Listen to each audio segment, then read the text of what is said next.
Good morning, good night, whenever you find yourself a way to listen to this podcast. My name is Jackson Dinner, alongside my good friend Omar Borja.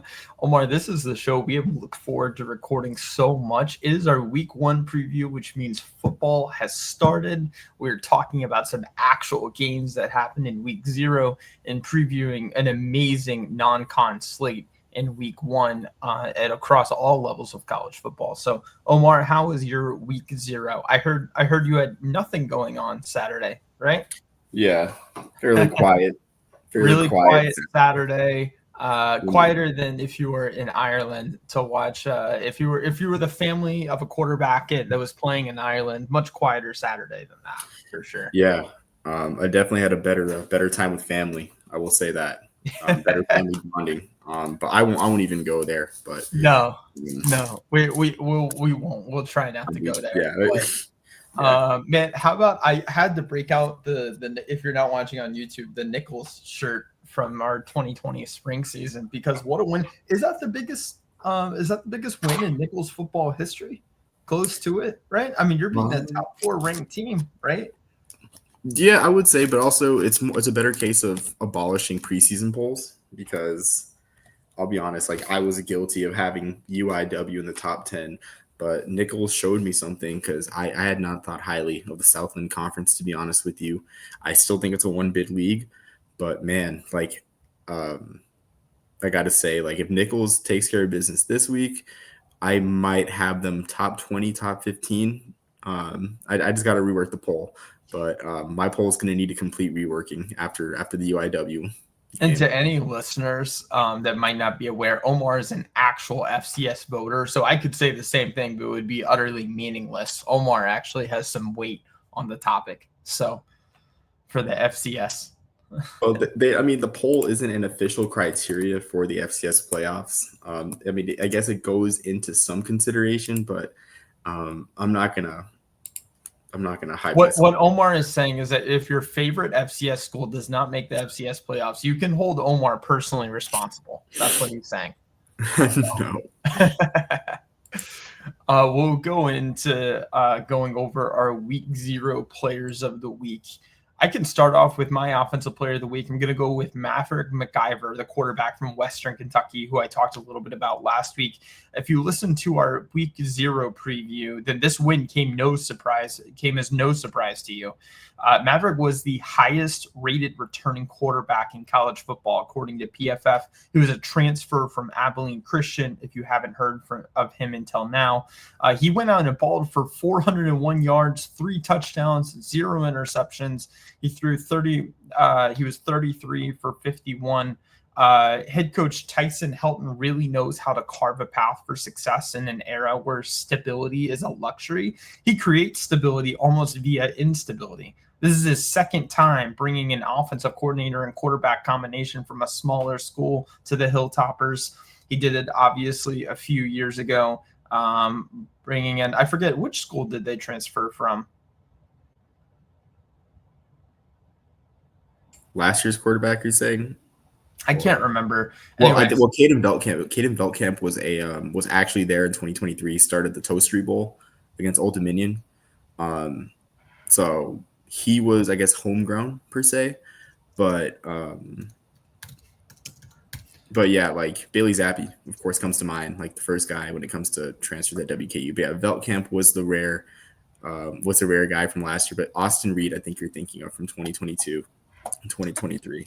exactly. But either way, what I was getting at is just, I mean, he knows how to, in this era of the transfer portal and everyone's, transferring schools. What he does is he finds productive transfers and not projects, not guys with just a lot of potential, right? He did it also with wide receiver Matthew Henry. He transferred from Western Illinois. He had 1,200 yards last year at Western Illinois. He had 148 yards in the game against Sam Houston. So off to an excellent start. So Maverick McIver, another amazing name to watch out for this year, and hopefully can repeat in the path of, Bailey Zappi and Austin Reed and kind of continuing that Western Kentucky quarterback tradition.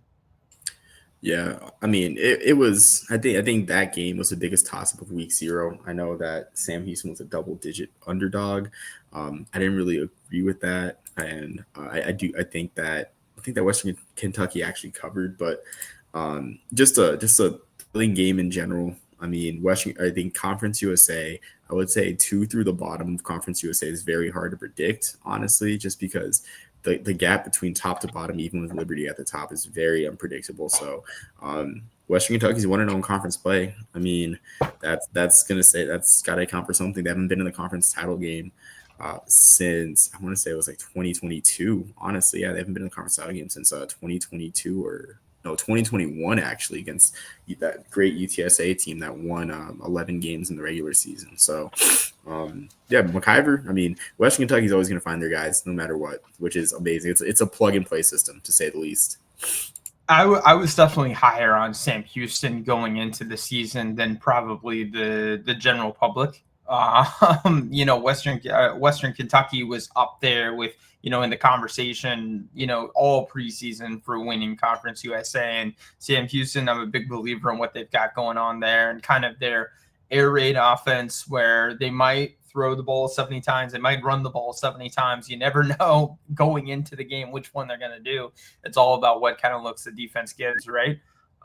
So I was definitely higher on Sam Houston State. I thought it'd be a little bit more competitive. I think this is more of a compliment to Western Kentucky than it is a knock on Sam Houston as a result. But no, I was just impressed by Maverick more than anything else. Yeah, so I mean, I think with Sam Houston, they're just ravaged by the transfer portal, really. So I mean, we'll see. I think we'll also see more, of course, with Sam Houston this week against UNLV. I mean, we'll see for sure. I guess what that team is really made of, just with a bigger sample size. I'll buy it a little bit bigger, but I mean, it's just interesting the transfer portal how hard it is to really predict how teams will be. And I know I make a big deal about that, but it really is difficult. It makes our jobs difficult. But that being said, for my player of the week, I got Trey Page for Tarleton State, who had 15 carries for 174 yards. Just absolutely electrifying performance for the Texans. The Texans play Army this week, and that is a huge, huge game for, honestly, like if they beat Army, they could be on the path to getting a top 4 seed in the FCS playoffs, which is huge because that guarantees a bye, hosting rights, through many of the rounds of the playoffs. But Tarleton, I mean, the hype around Tarleton on offense was around Victor Gabalis, who had a good game, 2 touchdowns without a pick, under 54 yards. But I mean, Trey Page, home run hitter. I mean, a running back hasn't won the Walter Payton Award since 2003. I mean, over 10 yards of carry against, a not so good Portland State team. I think we'll see really what Page can do against Army, of course, this week. But I mean, without much to select from a non-HBCU FCS realm, I mean, Trey Page was lights out. And I mean, look at his bio on Tarleton State's website. I mean, he's got a nice chain that says TB3 in his picture. It's really flashy. So Trey Page, running back to watch out for. And I definitely feel like the UAC is a great running back conference from what I've seen the past couple of years. If you can impress against Army, who, I guess it wasn't as true last year, but all they do in practice is on defense is practice against the run game, right?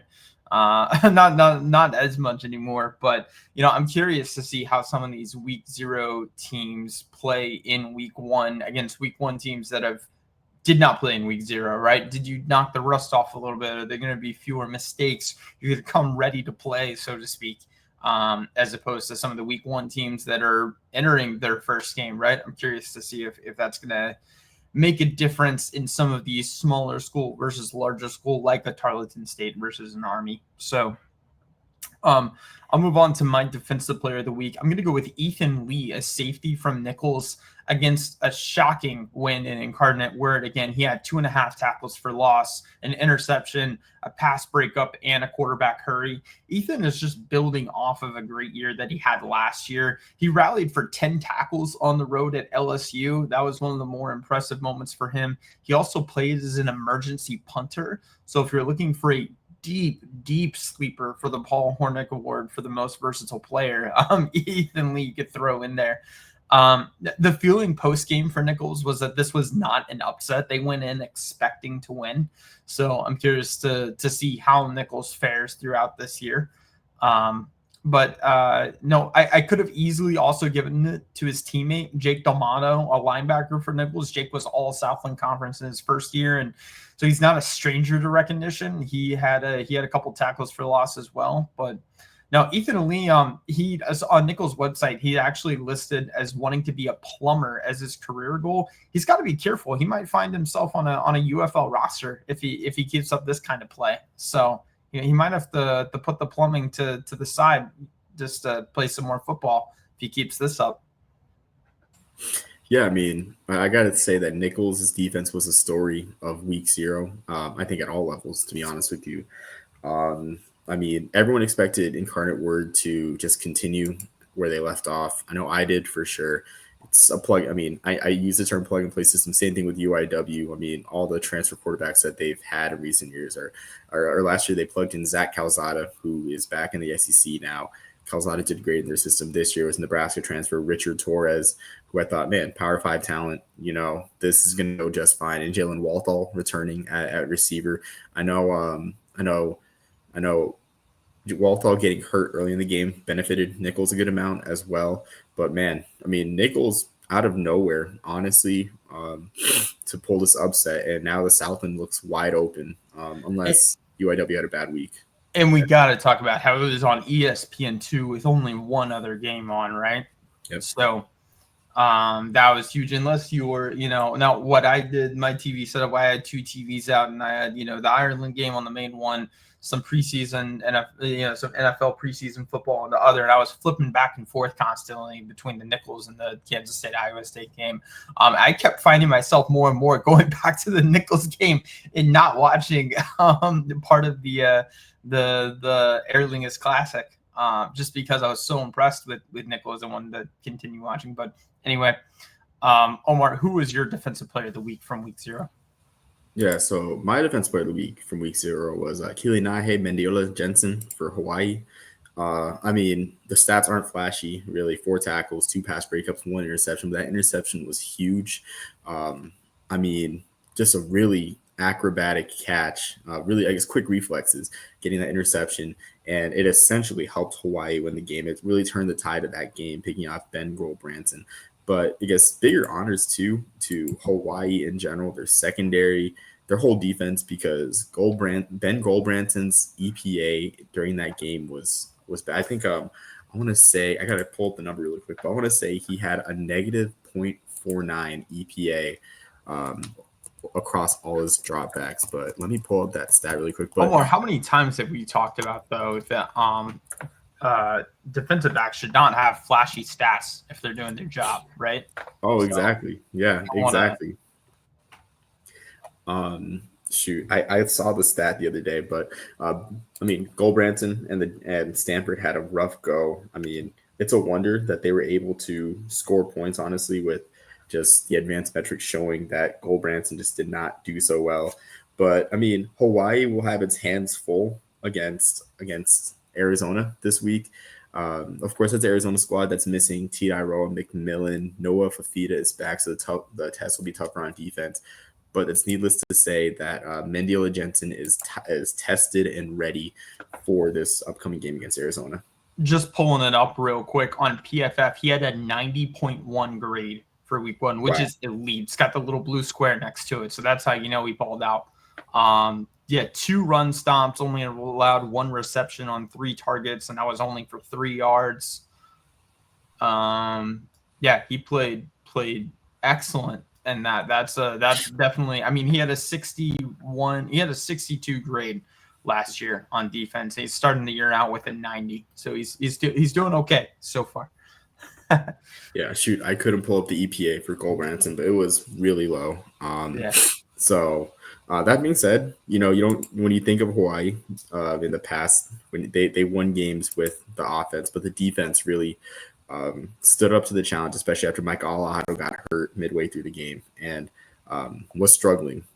But man, just what a game, that primetime game. What a statement game. And I feel like that was a great cap to week 0 just because everyone wanted Hawaii, to win that one. I feel like everyone loves when Hawaii's good. Football is better when Hawaii is good at football. I'll move on to my HBCU player of the week. In the lone HBCU game of the week, it was all run game, right? No receiver had more than 41 yards receiving. So it's tempting to look to the two awesome running backs that started this game and just throw that in as player of the week. But I'm going to go with Thomas Johnson, a defensive lineman from North Carolina Central. He had 7 tackles, 2 tackles for loss, a forced fumble, a fumble recovery, and a pass breakup. There was not one stat that I just read off that was not a team high for the night. So Thomas Johnson, just an absolute stud on defense. Again, it would be irreverent to not at least mention the star running back with Chris Mosley for North Carolina Central, because he had 17 attempts for 182 yards and a touchdown. Also a couple kick returns resulting in another 50 yards of field position. But Thomas Johnson just really stood out on the defense on ABC.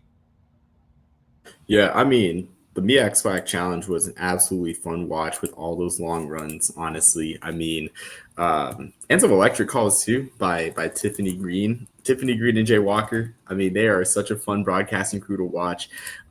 It's just great to see them on the national stage because they got good chemistry. They've been working for a long time. That's what happens when you have, a veteran crew that has worked games together for years. You really – it makes for amazing broadcast, and I know most of the country got to see that when they aired the Hawaii game, when they were broadcasting the Hawaii game, and they called the Hawaii game the Hawaii Bowl. I mean, San Jose State versus USF last year. So see, now I'm gonna have to go back and watch the YouTube version of it because I had it on the second TV. I was listening to Rondé Barber call the Tampa Bay preseason game. With Rondé Barber, I mean, he has a future broadcast. As much as I love him on WFLA.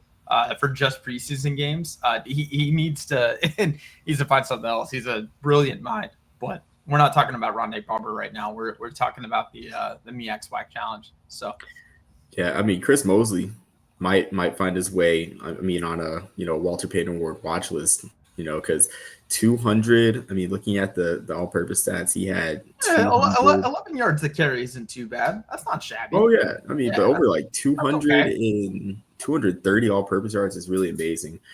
So I mean, for my I guess one more note before I mention my HBCU player of the week. Like you mentioned that no player on North Carolina Central or Southern had more than 41 receiving yards. I think that's just a testament to how good Walker Harris was at spreading the ball, because looking at it right now, he had 1, 2, 3, 4, 5, 6, 7, 8, 9, 10 different players catch passes, and he only completed 22 passes.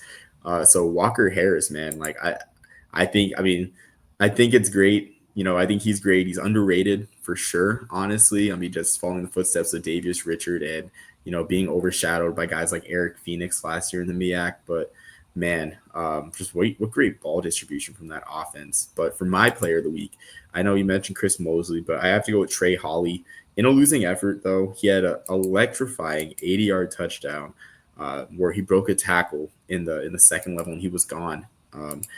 Had 10 carries, 119 yards. He doubled his career rushing total in one night. He had 110 rushing yards in just 3 games at LSU in 2023. Transferred across town this spring. He was a one-time freshman of the week after rushing for a 67-yard touchdown against Army in 2023. And I mean, the sky's the limit, honestly, for Trey Hawley. He showed, just great burst. If Southern wasn't as one-dimensional, because it turns out that their quarterback, Cameron McCoy got the start because Jalen Woods had missed the bus to get to Center Park Stadium in Atlanta. If Southern wasn't as one-dimensional under McCoy, I mean, McCoy was great running the ball, had a long touchdown to start the game. But, I mean, if Southern can get some balance, and defenses aren't keying in on Trey Hawley, I mean, I really think that he could have a really nice year. And I think that Southern can finally break that SWAC West Celebration Bowl drought. But it's just a matter of time. But yeah, Trey Hawley, Cameron Mosley, just electrifying running back play. I mean, it was a really fun watch this past Saturday. I mean, anytime you have a LaMichael Pirine style run where you break a tackle and then you go to the house, that's a career highlight, man. Especially when it happens on ABC. That always helps too. and not, buried deep on ESPN Plus. So we'll move on to our games of the week to watch. I'm going to start off with the Friday night game with UNLV at Sam Houston State. Well, kind of at Sam Houston State, technically. But they're playing over an hour away while their home stadium gets renovated. But I would say both teams got off to disappointing starts, but apparently when you barely scrape by against an FCS opponent who went 5-7 last year, that's worth celebrating and dancing over just because you won. So that's a knock to Dan Mullen's post-game press conference comments, if you could not tell my sarcasm. But no, UNLV, it's not a secret that they didn't get off to the start on either side of the ball that UNLV is really expected with making what was considered a splash hire that they couldn't really even afford, according to their athletic director. The offense really looked unrehearsed. The defense didn't look physical. You just can't give up 7 tackles for loss to a squad like Idaho State if you're UNLV, in my opinion. For Sam Houston State, we talked earlier about how Western Kentucky stole the show. This was a major disappointment for Sam Houston, in my opinion. They were 3 for 14 on third downs. They failed on 3 fourth down attempts. Now their next 3 weeks after this are Hawaii, a bye week, and at Texas. So if you don't win here, and if Hawaii builds some momentum and steals a win, you're not going to beat Texas. You're staring in the face of 0-4 and winless going into October. So this is possibly the only must-win matchup of meaning in week 1, in my opinion. There are lots of must-win games for teams, but it's only because of the inferiority of their opponents, not because the stakes are this high. In September. So UNLV, Sam Houston State, that's maybe your best Friday night game this week. Yeah, and we got Rich Waltz in the call on a Friday night Yes. out at Houston's MLS stadium. I forget the name, like you said, but man, it's just a crazy weekend for that ground crew because the next day you got Prairie View versus Texas Southern in the Labor Day Classic, the exact same stadium. So I can't imagine what it's like to be that grounds crew. I can also imagine too that there won't be any end zone. I don't really think Texas Southern even uses end zone paint. So if I was Texas Southern and they use end zone paint, I would give Sam Houston, tell them, hey, you know what, you're gonna play with Texas Southern paint in the end zone. But I don't think Texas Southern uses paint anyways. But that being said, yeah, that game, honestly, 2 schools that might end up being disappointments this year, to be honest with you. Disappointment, I use that as a loose term in the portal era, but I think UNLV kind of showed that you really need chemistry, the pieces to be put together. I know people are calling UNLV an expansion draft team for college football. I didn't hear that one. That's really funny. And that's not a knock. Dan Mullen is great at evaluating talent, but you got to make the pieces gel, honestly. And I will say that Alex Orji has a high ceiling. Dan Mullen, of course, does well with Tim Tebow-like pieces, but there are still plenty of questions about Alex Orji's game. And we'll see. I think Sam Houston, I think this game, hopefully one of these schools rights the ship, but yeah, like you said, for Sam Houston might even be a must win, honestly, especially with them going to the island next week. Yeah, that's not an easy road trip to have. So Omar, I'll just briefly will detour. I really thought I had forgiven Dan Mullen as a Florida fan. I loved him on College Football Final. I was so entertained. I look forward to all of that. No, just watching. I watched pretty much all the UNLV Idaho State game on the Mountain West app, by the way, which I was shocked at the quality of broadcast for just being on the app. But anyways, no, I haven't. I still have some very clearly I need to go to therapy over my feelings over Dan Mullen because I was brought back old feelings of anger. Yeah. I don't really have anything to say about that. I'm not as passionate about Florida as you are, so I think we'll just move on. Before I don't want to get you riled up. So my game of the week is Virginia Union versus Miles in the Black College Football Hall of Fame Classic. And as for now, from a broadcasting perspective, I'm not sure of the direction of this game in the future, to be honest, because with the ESPN acquisition of NFL Network, there are just so many questions to ask in terms of college football games. But for now, we have the Black College Football Hall of Fame Classic and we have the HBCU Legacy Bowl on NFL Network, which hopefully they stay, and I think they will. But this game, oh my gosh, of course, you have the Celebration Bowl, MEAC versus SWAC. We had the Florida Beach Bowl between not the SEAC and CIAA champions, but a representative from both conferences. But this is as close to a Division II Celebration Bowl as you're going to get. I mean, you have the SEAC champion and the CIAA champion last year playing at Canton in this HBCU Classic on NFL Network, on national TV, filling the void left open by the Orange Blossom Classic that, will be on Saturday because of Notre Dame Miami in primetime on Sunday. I mean, Virginia Union, 10-4 last year, lost in the quarterfinals to the eventual runner-up, Valdosta State. Miles was 10-3 and also lost to Valdosta State in the playoffs. So a little something in common there, Jackson. I know you're familiar with Valdosta State's dominance, but not a bad team to lose to in the playoffs. There's plenty of talent on offense on both schools. John Arrow Scott is on the Dream Bowl 2000 because the Dream Bowl saw the Shrine Bowl 1000 and said, we can do you double the players. And it's just a massive list of players that the Dream Bowl has for their watch list. So he had 711 touchdowns, 711 yards and 6 touchdowns last year. And just a great running back for Miles. Should get more carries this year. And then Mark Wright. Last year, of course, Jada Byers finished out a stellar career, another 2,000-yard season, 27 touchdowns. And even this past spring had a cup of coffee in the UFL with the Memphis Showboats, which was great to see. Hopefully he makes an NFL roster in the near future. But Mark Wright was no slouch at quarterback, 2,253 yards, 22 touchdowns, and 7 interceptions while missing some time. A bit of a smaller guy, but, I mean, we've seen Virginia Union work their offense around shorter quarterbacks. Jakari Grant comes to mind. Who played in a certain all-star game in Selma that may have had one of their organizers arrested for theft of property and writing bad checks. But he played in that game. So, and he did very well. So that game should be very intriguing. Like, I honestly think, like, if you're a college football fan in the afternoon, like, you shouldn't watch Virginia Tech, South Carolina, because I don't think that game's going to be close. I really hope that you put the TV on Virginia Union Miles for an actual consequential competitive game that will mean something in the long run, because the Division II playoffs work off a regional format, I do believe. And so I think that they work off seeds. Got to pull that up. Got so many windows open, but I think they work off seeds. So this game, both schools I think are in the same region. And so this game would have some impacts. Just pulling up the Division II playoffs really quick.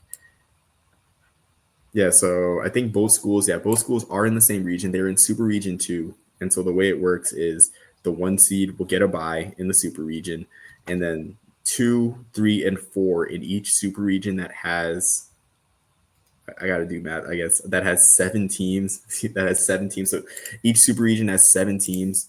And then the teams with seeds will host games. So this could be a game that could be used to impact seeding within that super region for the Division II playoffs. And this is consequential football on national TV with playoff implications, not college football playoff implications, but actual NCAA sanctioned playoff implications in week 1. It doesn't get much better than this. Plenty of offensive talent, and, it's a tradition. One thing I'm going to get to my next game of the week to watch is just how important sometimes being from where you're coaching helps, right? It's going to help a lot in recruiting ground and just being grounded in that area. And that's true for Miles, for Coach Chris Good, right? He was the defensive coordinator for Birmingham area arena football team, former Bama standout. So, that's in Miles College's. I think that's in, what is it, more like Central Alabama, or? I know it's Fairfield, Alabama. Yeah. I think actually around Birmingham, I want to say, because they play their baseball home games at Rickwood Field in Birmingham. So it's close to Birmingham. Yeah, it's it's close to, that Birmingham, Tuscaloosa area, so he's from that area, right? At least from a football standpoint. I don't know if he grew up there, but no, that's always a helpful thing in my opinion. So I'll move on to my game 2 of my week 1 games to watch. Temple at UMass. So if you're a fan of either team, this is probably the most optimistic you felt in a very long time going into this year. UMass hasn't won 5 games in a season since 2011. Now you're joining a new conference in the MAC. You've got a new defensive-minded head coach and Joe Harrisimiak. On the offensive side of the ball for UMass, you've got an NFL right tackle in Luke Payton. He is a transfer from Columbia. He was a former tight end who moved to tackle and now has, like I said, NFL potential.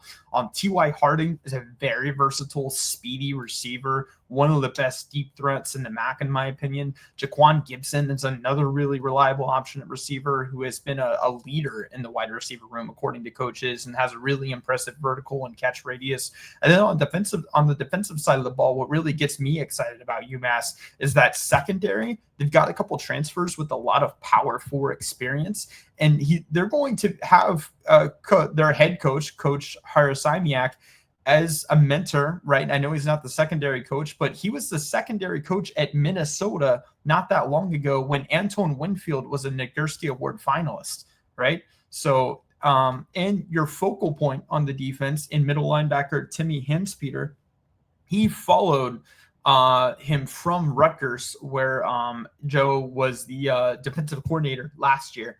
So you've got, a communication piece that transfer from Rutgers with your new head coach. And I mean, all I have to say is Antoine Winfield, the kind of mentorship that I'm sure he got at Minnesota.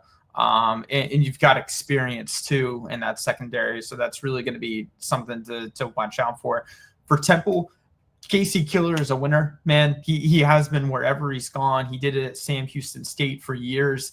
Now, like I said, talking about it's important being from where you're coaching, or it can help at the very least. He is from an hour away from Philly. He was the head coach at Delaware, which is not far. He actually won Delawarean of the Year in 2004.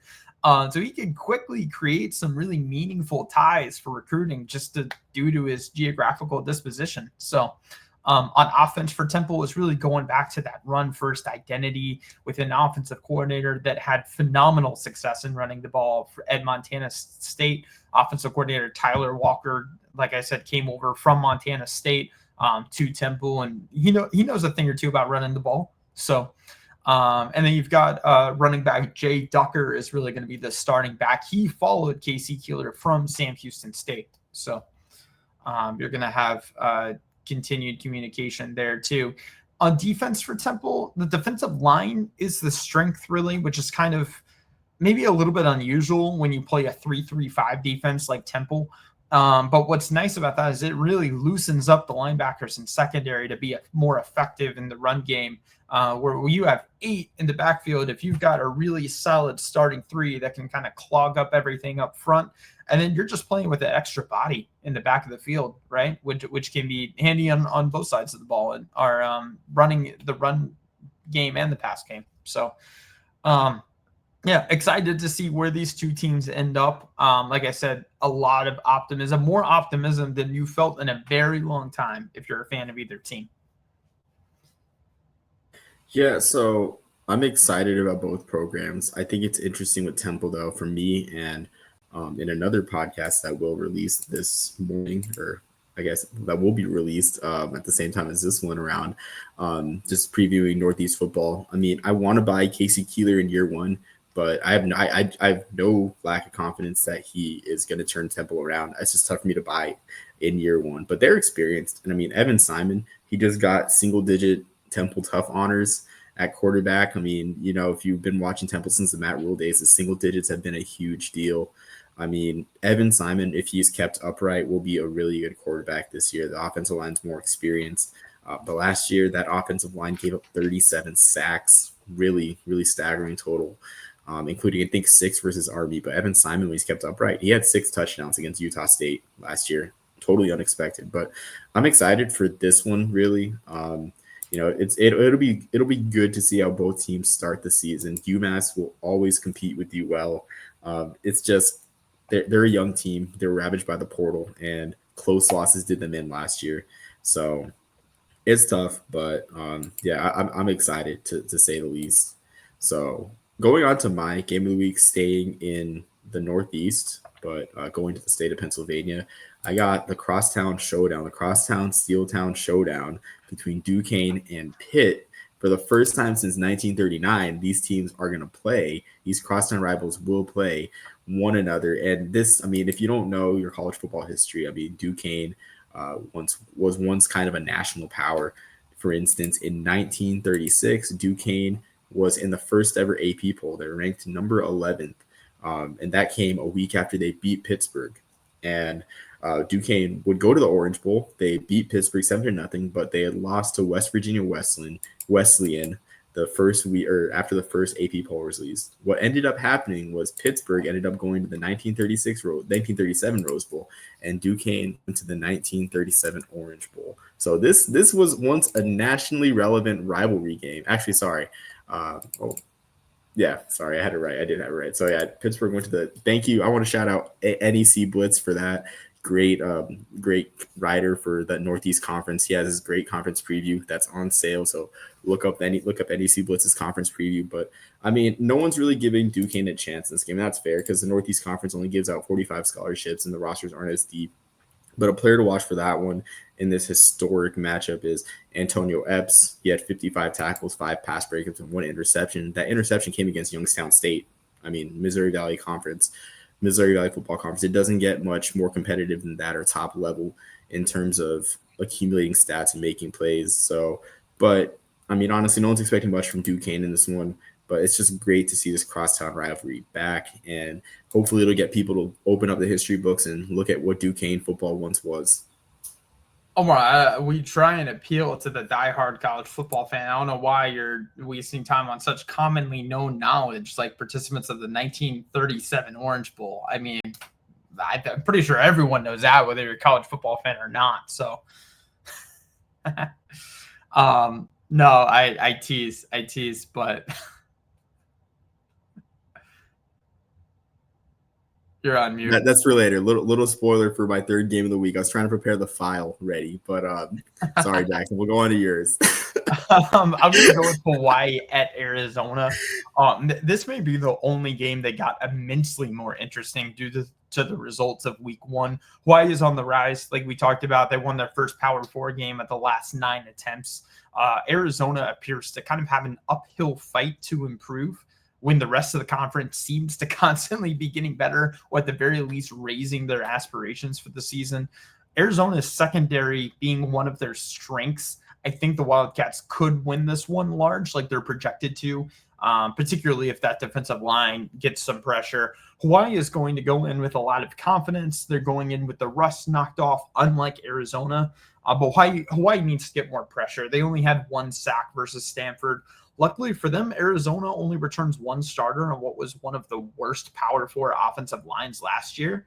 But it just makes it an intriguing late-night kick. It's a 10:30 kick. There aren't too many games on left at that point. So I'm excited to watch. But Arizona's offense will be interesting to see just how quickly they can gel. They've got a new offensive coordinator in Seth Doge, who's a Mike Leach disciple. They got a couple transfers in, a receiver too that had previous Power 4 production. They got Trey Spivey from Kansas State, Chris Hudson from Oregon via Wazoo. So excited to watch that late night game. So I will say right now, so this might be a preview of our week 2 hardware podcast, but I will say if Micah Alahado and Hawaii find a way to beat Arizona, it's time to start firing up the hashtag Alahado for Heisman hype. Honestly, because he had a Heisman moment in week 0. He did the Byron Leftwich thing, limping on a foot, leading a game-winning drive against a Power 4 program, giving Hawaii their first Power 4 win since 2019 when they beat Oregon State. And I mean, people just love Hawaii, right? I mean, he's not putting he didn't put up gaudy numbers, but he's playing a run and shoot scheme, and he has potential to. He had over 450 yards and 5 touchdowns in his first career start. So fire up Fafita versus Alahado. That is cinema. Late night cinema. I'm excited. They play, and like we talked about earlier, they play Sam Houston in week 2. So that's gonna be, man, it's gonna be a very interesting game. If they can pull off an upset, they're gonna gain some national traction, hopefully. Yeah, exactly. So, I mean, I'm excited for that one. I mean, and we need to drum up some Heisman storylines early on because how else are we gonna give out the September Heisman? Exactly. September Heisman. So going on to my last game league, I know I spoiled it a bit. We got the clash in Kansas City, Cincinnati versus Nebraska, and this game has just been just hilarious in terms of just the organization of it, because it first was a Cincinnati home game. Cincinnati then moved it westward to Lucas Oil Stadium. Then they moved it even more west to Kansas City, and it's still a Cincinnati home game all the way in Kansas. And so what I wanted to share was looking at this. The most interesting thing about this, like no stats or anything, like Nebraska went to a bowl last year, but come on, Dylan Raiola, I can't get mad at God for making me look like him. I mean, it's just hilarious. The Dylan Raiola saga, where it's like, man, like it's not that you look like him. It's just that you copy every aspect of his being. The hairstyle, the sunglasses, the pregame ritual, like the double. We're doing everything. That's not. Yeah, come on, dude. I will say it's a funny line. You have to realize. Yeah, it's a hilarious line, honestly. So that one should be interesting, because it's just one of the more weird neutral site games that we've had in recent memory, which I think it's cool, honestly, that Arrowhead is hosting a game again after getting those Kansas games. Those seem to be a success, because they're obviously doing it again with Nebraska and Cincinnati. I just think it's funny that it's a Cincinnati home game, because if it was a Nebraska home game, there's a possibility it wouldn't sell out, and the sellout streak would be dead. Their famed sellout streak would be dead. Now, Nebraska be able to find their end zone, not as in scoring, but find their end zone. Did you see the end zone paint on the end zone? I did. Yeah, pretty rough. Actually, okay, so actually that was a false picture, because someone posted something 2 hours later of what the end zones actually look like. So you know what? Why don't I pull these off? Why don't I just pull this out really quick? And I think that means we're short on time. But let me just see, right? This is what the end zones actually look like, Jackson, because I saw it too. Oh, okay. That's fair. Okay. All right. Never mind. So someone just, found an opportunity to get a joke off, and they did. Like, I'm not a Nebraska fan, but I have faith in the Kansas City grounds crew. And also, too, another added, I hate to do this. I really do. I'm really cringy that I'm doing this. But another added aspect of this game, of course, is the elephant in the room with a certain Kansas City tight end. And no, I'm not talking about Fred Arbanis. I'm not talking about Tony Gonzalez. A certain Cincinnati tight end Cincinnati tight end who plays for Kansas City. So, yeah, let's just move on. And it's good that he gets to see his quarterback play on Thursday. So, I guess a little bit of a comedic end to this podcast. But needless to say, it's a rare non-conference game. And Cincy, I guess one more thing that we have totally strayed from X's and O's. Maybe this might be a aspect of future podcast episodes where we have one game sort of as like a joke. But Cincinnati, I don't know why they went with a script helmet. Like, Cincinnati has one of the more recognizable brands in college football, in my opinion. There's no reason to. This script helmet trend is very annoying. Yeah, it's not even like cursive or anything. And if you were to go script helmet, I would go with their word mark, which is, again, one of the more recognizable word marks in college football. But just a comedy of errors all around throughout this game. So that being said, Thursday night, 9 p.m. Eastern time, a little bit of Arrowhead After Dark. Mark Jones and Roddy Jones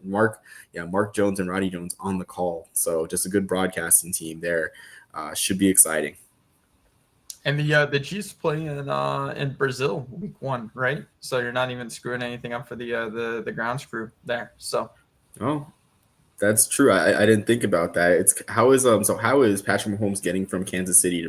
I was going to play first a game in Kansas City and then in Brazil in the span of 8 days. Crazy. I don't know how Mahomes is going to do that.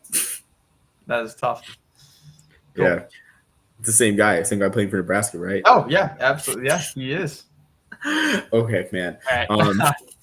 we should stop at that point. But yeah, I guess if you haven't noticed, everything about the game is like everything. I guess that's bringing attention to the game is just like not about the game on the field itself. So that being said, okay, I think that closes out what we have in store this week. Jackson, do you have anything else to add?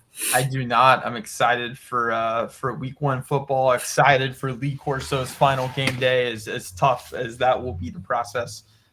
But man, what a career for Coach Corso. Watch the documentary on ESPN if you haven't already.